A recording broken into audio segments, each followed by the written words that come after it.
Hola hermanos, ¿cómo están? Comenzamos en esta oportunidad el libro de Segunda Samuel, el cual comienza relatando eh, el evento cuando David oye de la muerte de Saúl y de su hijo Jonatán. Y vemos cómo en este periodo, por 7 años y medio, se produce un reconocimiento de David como rey solamente en una tribu, es la tribu de Judá, donde él reina durante 7 años y medio, y los hombres y los hijos de Saúl hacen guerra durante todo este periodo para tratar de preservar el reinado de Saúl hasta que después de varias fracasos y dificultades termina todo Israel reconociendo a David como rey. Fíjense capítulo 5, así dice: David es proclamado rey de todo Israel. Dice: vinieron todas las tribus de Israel a David en Hebrón y hablaron diciendo: henos aquí hueso tuyo y carne tuya somos. Y aún antes de ahora, cuando Saúl reinaba sobre nosotros, eras tú quien sacabas a Israel a la guerra y lo volvías a traer. Además Jehová te ha dicho: tú apacentarás a mi pueblo Israel, y tú serás príncipe sobre Israel. Vinieron pues todos los ancianos de Israel al rey en Hebrón, y el rey David hizo pacto con ellos en Hebrón delante de Jehová, y ungieron a David por rey sobre Israel. Era David de 30 años cuando comenzó a reinar, y reinó 40 años. En Hebrón reinó sobre Judá 7 años y 6 meses, y en Jerusalén reinó 33 años sobre todo Israel y Judá.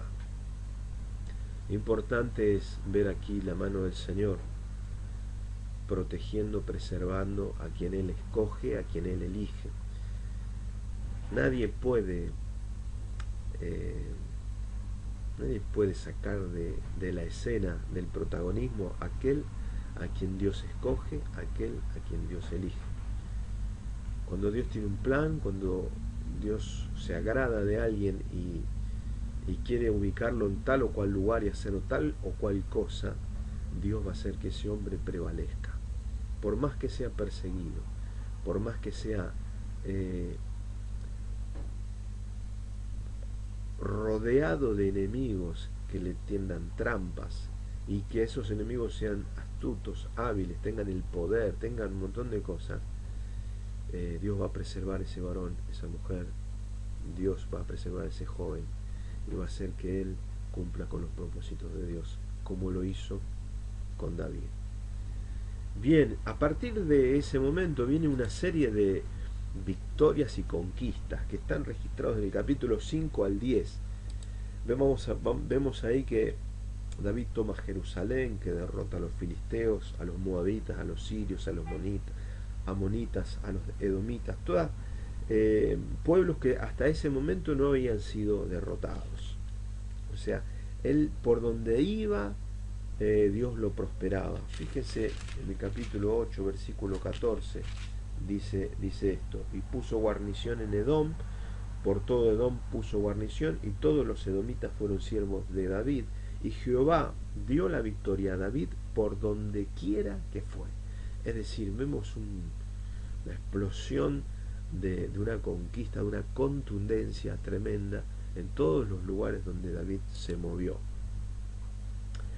Ahora, a partir del capítulo 11, viene toda una etapa oscura, una sucesión de cosas muy dolorosas para David.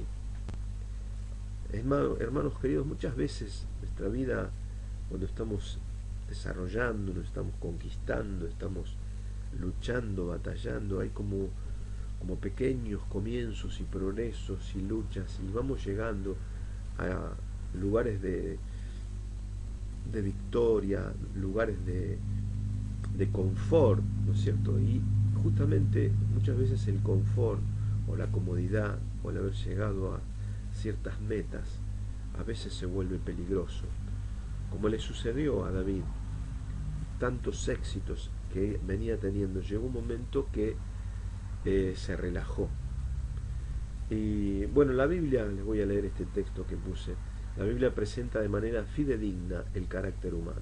No crea héroes ficticios, sino que describe con honestidad la naturaleza humana. David y Betsabé. A partir del capítulo 11 se desarrolla el pecado de David y Betsabé. Y fíjense cuáles son las condiciones apropiadas para que Satanás pueda tentarnos. En primer lugar dice ahí, aconteció, capítulo 11, versículo 1, al año siguiente que en el tiempo que salen los reyes a la guerra, que David envió a Joab, y con él a sus siervos y a todo Israel, y destruyeron a los amonitas y sitiaron a Rabá, pero David se quedó en Jerusalén. Y sucedió un día, al caer la tarde, que se levantó David de su lecho y se paseaba sobre el terrado de la casa real. Fíjense, en el tiempo que salen los reyes a la guerra, David era rey y debía estar en estos asuntos. Sin embargo, se había quedado en su casa. Y en ese día, al caer la tarde, se levantó de la siesta. No sé a qué hora cae la tarde. Ahora son exactamente las 6 de la tarde y recién está cayendo la tarde. Quizás se levantó a las 6 de la tarde de una siesta prolongada. No lo sé, sería especular, pero evidentemente él estaba ocioso.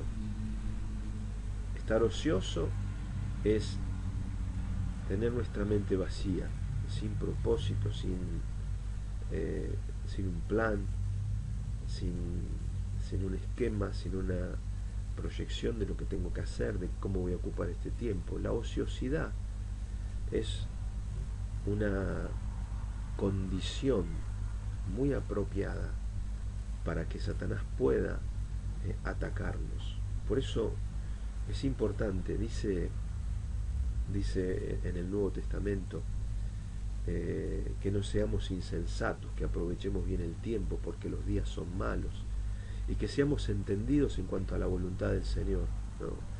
Es decir, nos habla de que el desorden, la ociosidad, es algo que debemos eliminar de nuestra vida. Debemos tener un plan. Cada día debemos tener un organizado con prioridades y con cosas que tenemos que hacer. Y no fue este caso, sino que David había deslindado responsabilidades y se había quedado ociosamente en su casa, y allí estaba paseando con su mente en las condiciones apropiadas para ser atacado. También cuando pasa esto es evidente que uno entra en un estado de sensualidad. El cuerpo, nuestro cuerpo, nuestras sensaciones, nuestros apetitos en el estado de ociosidad se activan, y ese es el estado peligroso, ¿no es cierto?, que estaba prefigurando un ataque próximo, ¿no? Entonces vemos, dice que sucedió un día que al caer la tarde, que se levantó David de su lecho y se paseaba sobre el terrado de la casa real, y vio desde el terrado a una mujer que se estaba bañando, la cual era muy hermosa. Envió David a preguntar por ella, por aquella mujer, y le dijeron: aquella es Betsabé, hija de Eliam, mujer de Urías Eteo. Y envió David mensajeros y la tomó y vino a él, y él durmió con ella. Luego ella se purificó de su inmundicia y se volvió a su casa, y concibió la mujer y envió a hacérselo saber a David diciendo: estoy encinta. Ociosidad, sensualidad. Cuando él estaba en el terrado, ese era el momento de renunciar, de resistir a esa tentación, de no codiciar lo que no le pertenecía. Ese era el momento apropiado. Por eso Jesús dice: si tu ojo te es ocasión de pecado, quítalo y échalo de ti. Si tu mano, si tu pie te es ocasión, y está hablando de lo que hacemos o dónde vamos, es decir, la manera de poder resistir la tentación es cortar aquello que me está seduciendo, es tomar antes de que la pasión llegue a seducirme y a controlarme. Ese es el momento donde yo tengo que renunciar.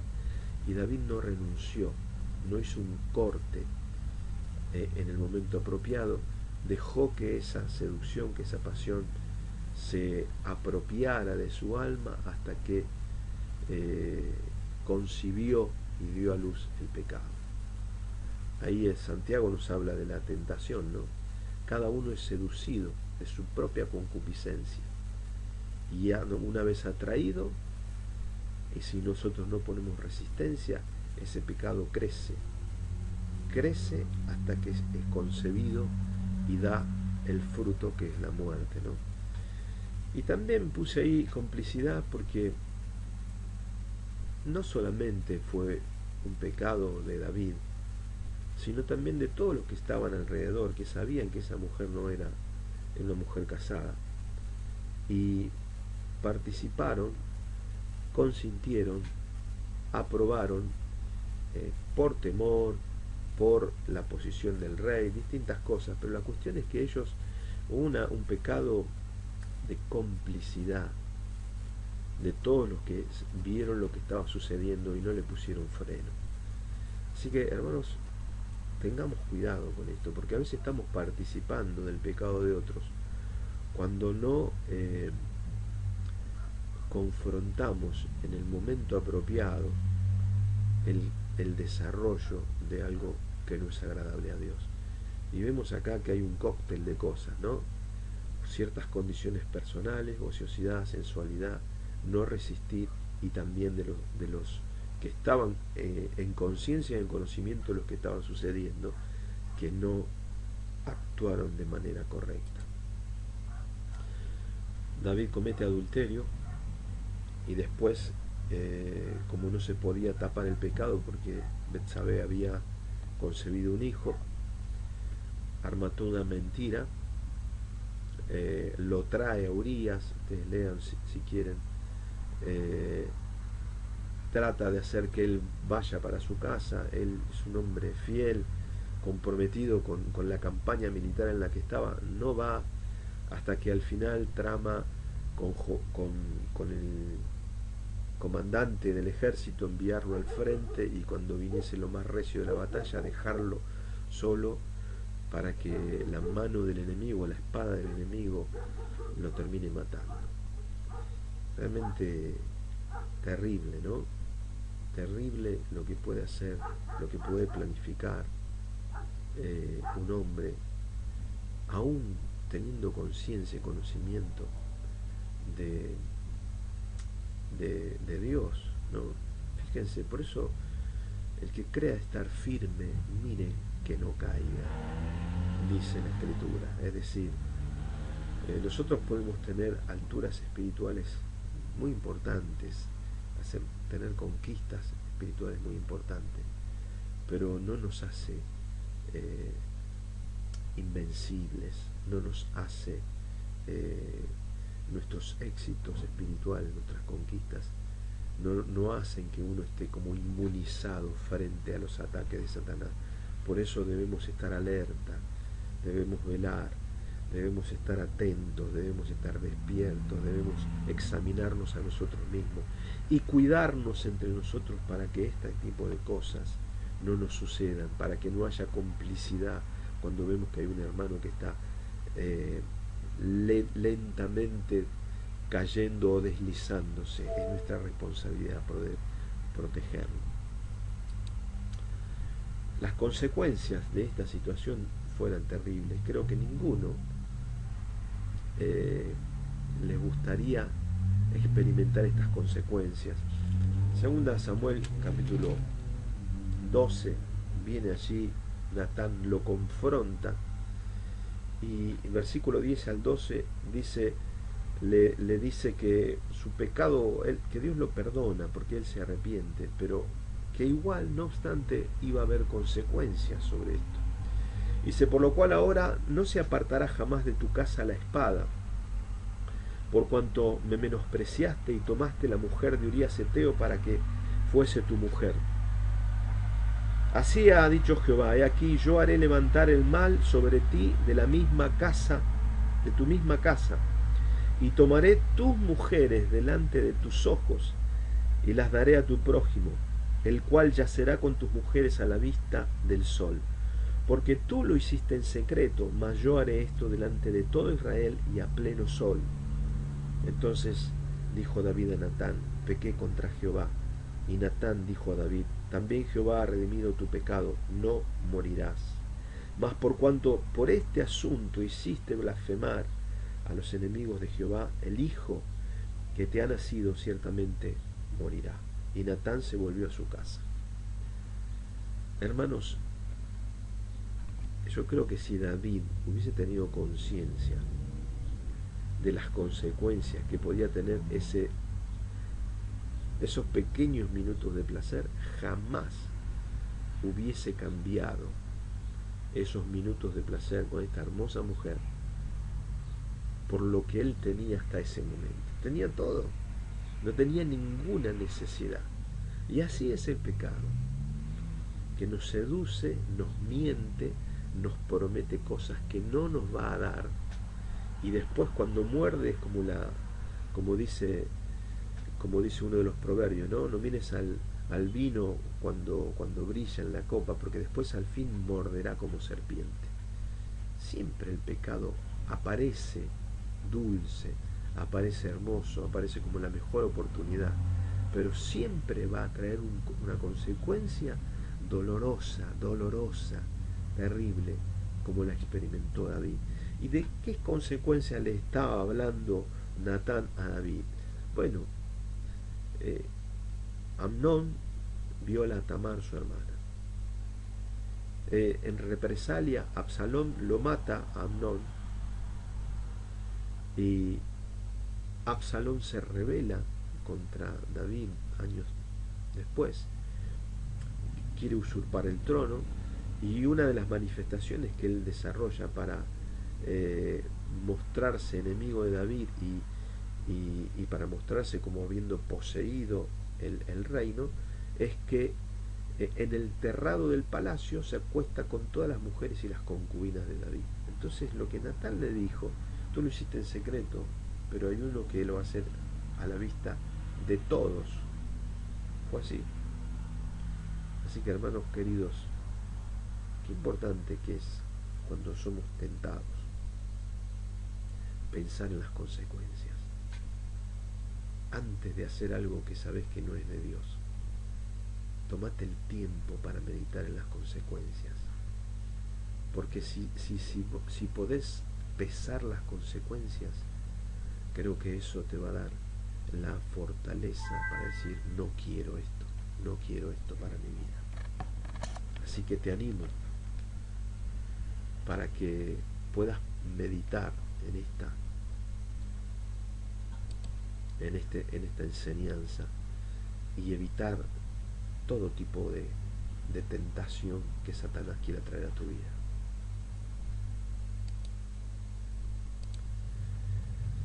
Bueno, David se arrepiente, como recién leíamos, y viene una serie de salmos y de momentos de dolor muy fuertes para David.